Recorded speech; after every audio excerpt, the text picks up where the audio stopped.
Magandang umaga, ngayon po ay araw ng Huwebes, June 5, 2025, update po muli sa lagay ng panahon.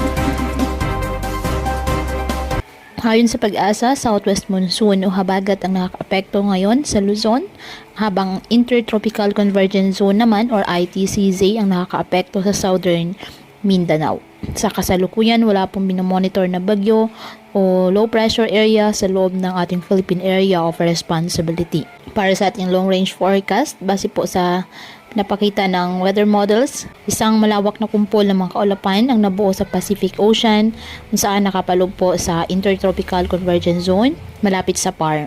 Patuloy itong imamonitor sa mga susunod na araw dahil posibleng may mabuong sama ng panahon dito at posibleng maging bagyo. Ngayong araw, dahil sa southwest monsoon, asahan ng maulap na kalangitan na may kalat-kalat na pag-ulan at thunderstorms sa Ilocos Region, Cordillera Administrative Region, Batanes, Babuyan Island, Zambales, Bataan at Palawan. Apektado naman po ng ITCZ ang Zamboanga Peninsula, Sac-Surgeon, BRMM, Davao Occidental, Davao del Sur at Davao Oriental. Ang Metro Manila naman po at nalalabing bahagi ng Luzon, asahan pa rin ang bahagyang maulap hanggang sa maulap na kalangitan with isolated rain showers or thunderstorms dahil pa rin po sa southwest monsoon.